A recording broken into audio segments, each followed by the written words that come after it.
एक राजा था, उसका छोटा भाई और उसकी रानी अच्छे प्रेम से रह रहे थे। कुछ दिन बाद राजा बहुत नशेड़ी और शराबी हो गया। अपने नशे में धुत होकर और शराब पीकर कोठे में जाने लगा और अप्सराओं को बुलाने लगा, जो सुंदर सुंदर स्त्रियां थी। नृत्य करने लगा, नृत्य देखने लगा, उनके साथ सत्संग करने लगा और अपना राजपाट धीरे धीरे भूलता गया। छोटा भाई राजपाट संभालता था। रानी के 2 बच्चे हुए, एक बच्चा का नाम रूप और एक का बसंत। 2 बच्चे हुए। दोनों बच्चे जब थोड़ा बड़े हुए तो एक बच्चा 5 साल का था और एक बच्चा 3 साल का था। तभी रानी की अचानक तबीयत बिगड़ गई और चिंता टेंशन के मारे वो रानी ने कहा कि देवर से कहा कि जब मैं मर जाती हूँ तो मेरे बच्चों का ख्याल तुम रखना, क्योंकि बच्चों के पिताजी रात दिन नशे में धुत रहते हैं और उन्हें मेरे बच्चों की परवाह नहीं है। तो देवर ने कहा ठीक है भाभी, तुम मेरे माँ समान हो और बड़े भाई पिता समान है, मैं तुम्हारा दोनों का आज्ञा का पालन करूंगा। ऐसा कहकर रानी की तबीयत ज्यादा बिगड़ जाती है। इसके बाद रानी क्या बोलती है कि तुम शादी कर लो। देवर को बोलती है तुम शादी कर लो तो कोई बच्चों को संभालने वाला हो जाएगा। तो राजा देवर क्या बोलता है कि मैं बड़े भाई को पिता समान माना है, तुमको माँ के समान माना है, तो मैं दूसरी शादी नहीं मैं शादी नहीं कर सकता, क्योंकि मैं ब्रह्मचारी का पालन करूंगा और बच्चों की सेवा करूंगा, अपना जैसा समझूंगा, तुम निश्चिंत हो जाओ। ऐसा कहकर भाभी को समझाता है। बाद में भाभी का अंत होने लगता है तो बच्चे आ जाते हैं और बच्चे को बोलती है कि बेटा ये चाचा हैं तुम्हारे, और यदि मैं रहूं या ना रहूं, बाई चांस यदि मेरी मृत्यु हो जाती है तो तुम चाचा का साथ कभी मत छोड़ना। ऐसा कहकर वो मृत्यु हो जाती है उसकी। जब मृत्यु हो जाती है तो राजा को खबर जाती है। राजा के पास दौड़ता दौड़ता छोटा भाई जाता है और धीरज बोलता है कि हे बड़े भ्राता, भाभी का निधन हो गया है, चलो संस्कार कर दो। तो अग्नि संस्कार के लिए वो पहले तो सोचता है कि क्या करूं, जाऊं या न जाऊं, ऐसा सोचता है। बाद में मदरा पी के मस्त हो जाता है और बोलता है जा तेरी भाभी है, तू ही संस्कार कर ले। ऐसा कहकर उसको भगा देता है और अपना नित्य के उसमें मगन रहता है। तब वो देवर आता है और उसका अग्नि संस्कार करता है और बहुत रोता है और बच्चे भी रोते हैं। बच्चे रोते हैं, मात मुझे अंचल से छुपा ले कि गले से लगा ले, आज मेरा कोई नहीं है। ऐसा कह करके रूप बसंत बहुत रोते हैं और बाद में उनका अग्नि संस्कार करके मतलब जो क्रियाक्रम किया जाता है वो पूरा कर देते हैं। बाद में वो राजा के ऐसे चढ़ाने वाले चढ़ा देते हैं और बोलते हैं तुम्हारी तो रानी स्वर्गवास हो गई, अभी ऐसा करो कि तुम अपना विवाह करो। तो पहले तो राजा मना करता है कि मेरी मतलब आधी जिंदगी तो निकल गई, आधा और बचा है, बुढ़ापा आ गया, मैं बुढ़ापे में क्या शादी करूं। तो उसे एक नावी बोलता है कि मैं अच्छी शादी लेकर आया हूं और राजन आप हुक्म दीजिए, बहुत अच्छी कन्या है, एक मतलब राजा की अच्छी कन्या है जो आपका साथ भरपूर निभाएगी और अच्छे तरीके से आपका राजपाट भी संभालेगी। राजा सबकी बातों में आ जाता है और शादी के लिए हाँ कर देता है। रानी की तेरहवीं भी नहीं हो पाती और राजा विवाह के लिए तैयार हो जाता है। तब ऐसा होता है तो भाई बहुत दुखी होता है और समझाता है, पर वो भाई की बात नहीं मानता। तब शादी होकर आती है तो वो बोलती है मैं बच्चों को बहुत अच्छे से लाड़ प्यार दूंगी, बहुत अच्छा एक मतलब संस्कार दूंगी। ठीक है, ऐसा बोल के राजा सौंप देता है दोनों बच्चों को कि चलो माँ मर गई तो क्या हुआ, ये तो संभालेगी, ऐसा सोच के। और बाद में उसे एक दासी भड़काती है कि देख तेरा जो ये बच्चे हैं दूसरे के हैं, तेरी सौत के हैं और तेरे बच्चे नहीं होंगे तो ये बच्चों में जिंदगी गुजार देगी, खुद का बच्चा तो चाहिए ना अपना राजपाट संभालने के लिए। तो वो ऐसा एक दिन क्या करती है, राजा से बोलती है मुझे नया महल तैयार कराओ, अच्छा वाला, इससे भी मतलब अच्छा महल तैयार करो। तो राजा उसकी बात में आ जाता है और अच्छा महल तैयार कर देता है। बाद में वो बच्चों को क्या बोलती है, तुम अपने चाचा के साथ इस महल में रहो और मैं इस महल में रहूंगी। वो बच्चे दोनों खुश रहते हैं और चाचा के साथ रहते हैं। ये राजा कभी भी धुत होकर आता है नशे में और रानी को कुछ पड़ी नहीं रहती, राजा से मतलब नहीं रहता। और राजा अपने समझ में बहुत चाहता है, उसको बहुत प्यार करता है कि मेरी पत्नी है, ऐसा सोच के और मानता देता है। बाद में धीरे धीरे जब वो रूप बसंत बड़े होते हैं, गेंद खेलते खेलते अचानक उनकी गेंद उनके महल में चली जाती है। तब उनके महल में उनकी गेंद चली जाती है। तो राजा छोटा भाई क्या बोलता है, तू जा। बड़ा भाई बोलता है नहीं तू जा। तो बड़ा भाई जब वहां पहुंचता है तो रूप नाम का बड़ा भाई, छोटा बसंत है, तो जब वहां रूप पहुंचता है तो क्या देखते हैं कि गेंद उनकी माँ लिए हुई है। तो बोलते हैं छोटी माँ हमारी गेंद दे दो। तो वो बोलती है दासी को कि तू जा इधर से, दासी को हटा देती है और कुछ मतलब गलत एग्जाम के लगाने के द्वारा उसे अपने पास बुला लेती है। बोलती है आओ बेटा, मैं मेरी गोदी में बैठ जाओ और मैं तुम्हें प्यार करती हूँ, तुम्हारी गेंद भी दे देती हूँ। वो बेचारा लड़का सहज भोरा रहता है और चला जाता है। माँ तो माँ ही होती है ना, ऐसा सोच के चला जाता है। तब नजदीक जाता है तो वो जबरदस्ती अपनी गोदी में लिटा लेती है और बोलती है मुझे मतलब प्यार करो, मुझसे प्रेम करो, मैं तुम्हें पुत्र नहीं मानती हूँ, तुम मेरे पति बन जाओ, ऐसा बोलती है।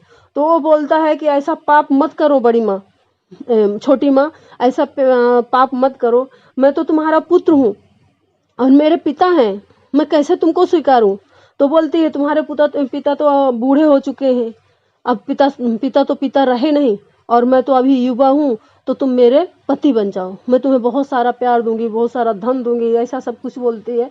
पर वो माँ ही कह करके बार बार और आंसू बहाने लगता है, रोने लगता है। बाद में गेंद भी छोड़ के आ जाता है और आकर चाचा से बहुत लपट लपट के रोता है, बोलता है चाचा आज ऐसा ऐसा हुआ।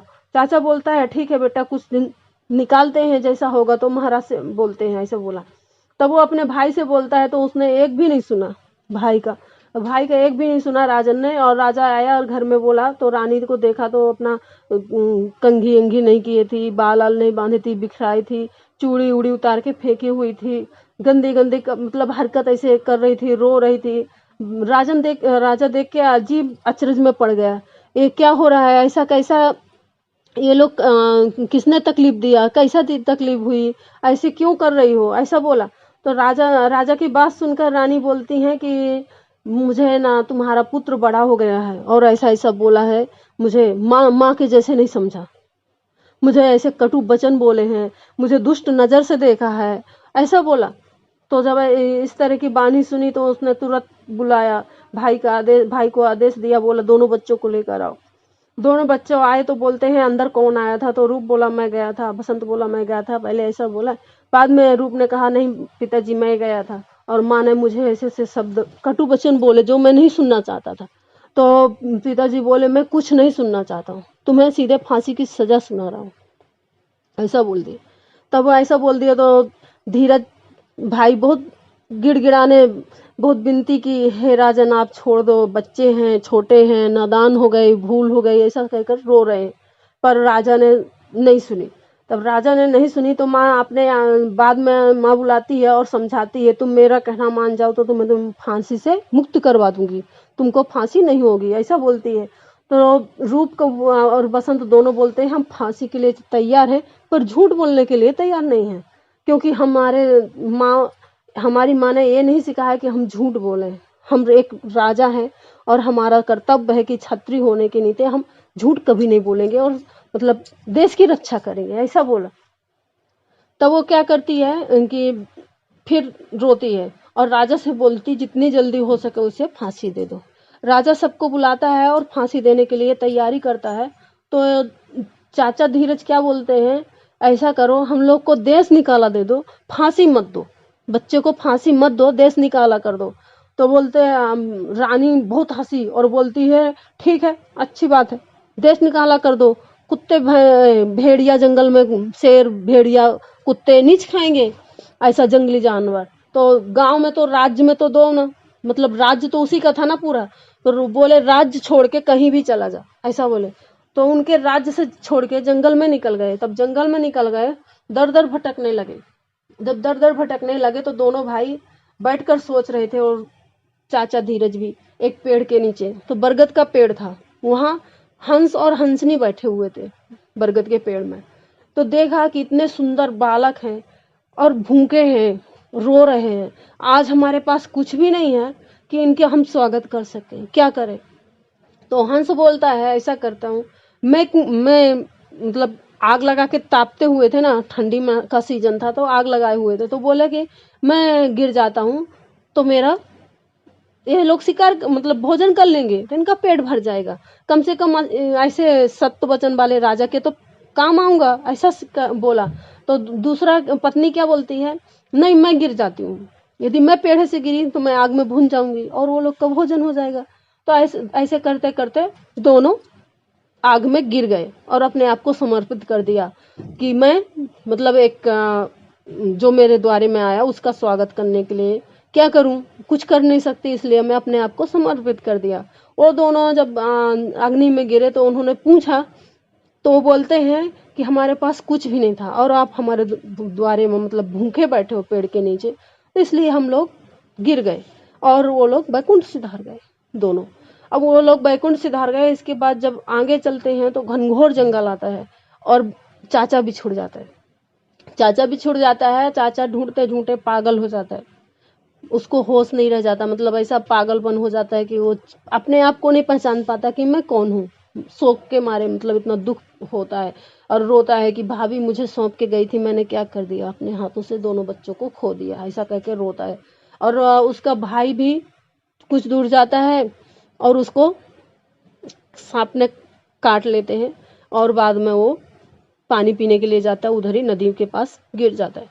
ये छोटा भाई रहता है और आवाज देते देते देते थक जाता है, कहीं भी नहीं मिलते, बिछुड़ जाते हैं, आगे जंगल में जाते हैं और आगे जंगल में जाते हैं। छोटा तो छोटा ही था, बड़े को सांप ने काट लिया, अभी चाचा पागल हो गया, क्या करें बेचारे। ऐसे भटकते भटकते तब पानी के किनारे मतलब बाढ़ आती है तो नदी बहा के ले गई रूप को, जब बहा के ले गई तो दूसरे देश में पहुंचा, राजा था वहां का, राजा का कपड़ा बिपड़ा सब धोबिन धोने जाती थी और जब वो कपड़ा धो के लाती थी तब वो पहनता था, हर दिन जाती। तो धोबिन के बच्चा नहीं थे, सब लोग उनको बांझ बांझ बोलते थे। धोबिन बहुत परेशान थी, तब उस दिन कपड़े धो रही थी, भगवान से विनती कर रही थी काश मेरे पुत्र हो जाता। तो इतने में राजकुमार का मतलब राजकुमार बहता हुआ आया और उसने गोदी में उठा लिया और बोलती है धोबी से देखो देखो मुझे भगवान ने पुत्र दे दिया। तो धोबी बोलता है अरे ये तो किसी का राजकुमार लग रहा है और गलती से पानी में गिर गया होगा, मृत्यु हो गई होगी इसलिए बह के आ गया, अभी हम लोग को दंड मिलेगा। तो धोबिन बोलती है मत मतलब तुम मत घबराओ, जो कुछ होगा मैं संभाल लूंगी। और घर ले कपड़े बिपड़े छोड़ के बावड़ी होके एकदम पागल जैसे होके और मारे ममता का प्यार लुटाने के लिए लड़के को लेकर भागती भागती जाती है। तब भागती भागती जाती है तो ये सफेरा बुलाती है और सफेरा से बोलती है कि नहीं, पहले वैद बुलाती है और वैद को बोलती है कि मेरे बच्चे को कुछ हो गया, ये नहीं बोलती कि कहाँ पाई हूँ कि क्या है, बोलती है मेरे बच्चे को कुछ हो गया। तो वैद क्या बोलता है, इसे तो जहर है, इसे तो सांप ने डसा है। तो बोलती है इसका कोई उपाय, तो बोलते हैं सफेरा इसका दवाई करेंगे। सफेरा को बुलाता है, बाद में वो नाग देवता आके अपना जहर लेके चले जाते हैं। जब जन नाग देवता जहर लेके चले जाते हैं, जीवित हो जाता है। जीवित हो जाता है तो एक दिन मतलब छुपा के रखती है, बहुत प्यार करती है, घर से निकालती नहीं है। पर एक दिन ऐसा हो जाता है कि माँ की तबीयत बिगड़ जाती है धोबिन की और उसे राजा के महल में जाना पड़ जाता है। तो जब राजा के महल में पहुंचता है तो राजा देखता है उसके ठाट बाट मतलब रहीसी है, राजा है, ऐसा लग रहा है कि मतलब धोबी का लड़का तो है नहीं है, धोबी का तो कोई बच्चा नहीं हुआ, पर ये धोबी का बच्चा कैसे हो गया, अच्छा दिख रहा है। राजा मतलब राजा क्या सोच रहा है, मेरे तो लड़की है, ऐसा करूं कि इसको ही मतलब लड़की से विवाह करके और यहाँ का राजा बना दूं। मन में विचार करता है, बाद में सोचते सोचते मंत्री को बोलता है कि धोबी से पता करो कि उसका खुद का पुत्र है या कहाँ से मिला हुआ पुत्र है। तो धोबी ने पूरी कथा बता दी कि ऐसा ऐसा हुआ था, ऐसा ऐसा मिला। तो धोबी ने पूरी कहानी बताई तो राजा प्रसन्न हुआ। बाद में रानी से अपनी राजकुमारी को बुलाता है और पूछता है कि ये लड़का पसंद है। तो राजकुमारी मोहित हो जाती है और बोलती है हाँ पिताजी मुझे यही मतलब वर चाहिए, यही वर चाहिए, इसी से शादी करूंगी। तब ऐसा बोल देती है तो उनकी शादी हो जाती है। शादी हो जाती है तो राजा अनाउंस कर देता है कि सब गांव वालों सुन लो, मैं आधा राजपाट अपनी लड़की के नाम पे करता हूँ और ये मेरा दामाद हो गया, अब मैं इसको घर जमाई बना के रखूंगा, ऐसा बोल दे। अब वो राजा स्वीकार कर लेता है, मतलब जो रूप है स्वीकार कर लेते हैं वहां रहने के लिए। जब स्वीकार कर लेते हैं बाद में भटकते भटकते ये लड़का वहीं पे पहुंचता है और भूखा प्यासा खाना से व्याकुल होता हुआ मांगता खाता है। तब वहीं पहुंचता है और मांगता खाता है तो अचानक छोटा भाई उसका मांगता खाता भूखा प्यासा अचानक पहुंचता है उसी राज में, और उसी राज में पहुंचता है तो बहुत सारे ब्राह्मण बैठे, ब्राह्मण भोजन कर रहे थे, खुशियां हो रही थी, नगाड़े बज रहे थे। सोचा मैं भी यहाँ जाऊंगा, मुझे भी कुछ अच्छा मिल जाएगा। तब वहां जाके खाना खाया, और खाना खाने के बाद नृत्य हुआ, तो नृत्य में जाकर सोचा कि नृत्य भी देख लूं। तो जब नृत्य देखने लगा तो बड़े हो चुके थे, तो बड़ा भाई छोटे भाई को पहचान नहीं रहा था, और छोटा भाई बड़े भाई को पहचान गया कि मेरा भाई है। तो बड़े भाई मतलब बहुत अच्छा उराव किया था, बहुत अच्छा नृत्य कर रहा था, सत्संग हो रहा था, पर दुखी था बड़ा भाई। कहीं ना कहीं मन में उनके दुखी था कि मेरे चाचा बिछुड़ गए और मेरा भाई भी बिछुड़ गया, और मैं अपना यहाँ राजपाट कर रहा हूँ, ऐसे रह रहा हूँ, पर मेरे भाइयों के ऊपर, मेरे भाई के ऊपर क्या बीत रही होगी। तो अपने दिल की आत्मा से पुकारता है कि कहाँ हो बसंत, मेरे सामने काश प्रकट हो जाते। इतना उसके अंदर से, मुंह से, मतलब अंदर से मन सोच रहा था। वैसे ही भगवान की कृपा से वो सामने आ गया और बोला कि बड़े भ्राता प्रणाम। तो बोलता है मेरे तो कोई भाई नहीं है, मैं तो अकेला हूँ, मेरे तो भाई है ही नहीं, मेरे कोई भी नहीं है। तो बोलते हैं नहीं तुम्हारे 2 भाई थे, बोलता है मेरे कोई नहीं है। तब वो बोला नहीं 2 भाई थे। तो बोलता है जो मेरे पूरी कहानी सुना देगा मैं उसे अपना ही भाई समझ लूंगा। और वो ये बात गुप्त रखा था, और अपनी रानी को भी नहीं बताया था, राजा को भी नहीं बताया था, धोबी को भी पता नहीं था, किसी को भी पता नहीं था। तो जब अब राजा छोटा भाई रूप बोले कि बसंत बोले, छोटे भाई बोलते हैं कि देखो भ्राता, एक माँ के 2 पुत्र थे, ऐसा ऐसा हुआ, पूरी कहानी जो थी पूरी कहानी सुना दी। तो पूरी कहानी सुना दी तो सुन के बहुत प्रसन्न हुआ और गले लगा के बहुत रोए और बोले कि चलो भगवान ने अच्छा किया जो आपको यहाँ मिला दिया हम लोग के साथ। और वो भी दोनों अच्छे से रहने लगे। बाद में चाचा धीरज का मतलब ढूंढा, कैसा राजा हो गए, पावर आ गया।